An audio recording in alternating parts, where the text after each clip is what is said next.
केदारनाथ की कैसे स्थापना हुई थी? स्थापना देवताओं को जब पांडवों को कहा कि पांडवों से हमारे यहाँ जब कलयुग जब द्वापर युग अंत हुआ था, कलयुग की स्थापना होनी थी, तब पांडवों को कहा कि तुमने तो जब भाई 100 भाई मार दिए भाई, भाइयों का पाप लगेगा, हत्या कहते हत्या लगेगी, अहंकार वगैरह लगते, तो कहा क्या किया जाए। अच्छा, तो ऐसा है मतलब जो अपने भाई को मारेगा तो? हाँ, तो मिलेगा। उसमें कई सैनिक थे, कई ब्राह्मण थे, किसी का वध हुआ, कुछ हुआ, गुरु थे, गुरु हत्या लगी।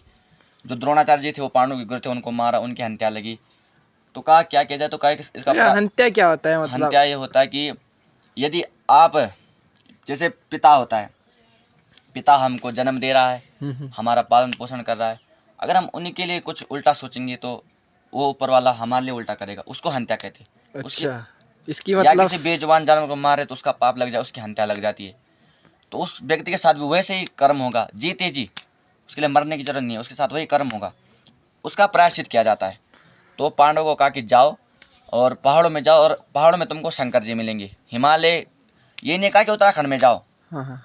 उत्तर दिशा में हिमालय के करीब जाओ। तो उत्तर दिशा में हिमालय के करीब उत्तराखंड, हिमाचल वगैरह बसते हैं। तो आए उत्तर साइड हिमालय में चलते गए उत्तर में, तो उन्होंने धीरे धीरे गए, तो वहाँ उन्होंने की स्थापना किसकी, शंकर जी की आराधना करी।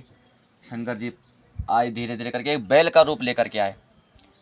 पांडवों ने पहचान नहीं पाए, लेकिन अंत में भीम ने पहचान दिया। लेकिन जब वो शंकर जी के दर्शन के लिए जाते हैं, बहुत लेट हो चुकी थी, और शंकर जी जमीन में धंसने लग गए थे। जब जमीन में धंसने लग गए थे बैल के रूप में, तो भीम ने पीछे से जकड़ लिया।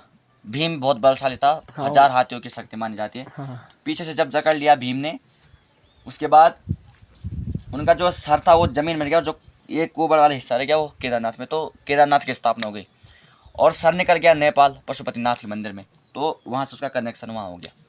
फिर पांडवों को उसका भी पश्चाताप हुआ, फिर उन्होंने धीरे धीरे वहीं अपना जाते गए। जो आप बोल रहे हैं कुबड़, तो वो है वहाँ पे केदारनाथ में भी? हाँ जी, हाँ जी।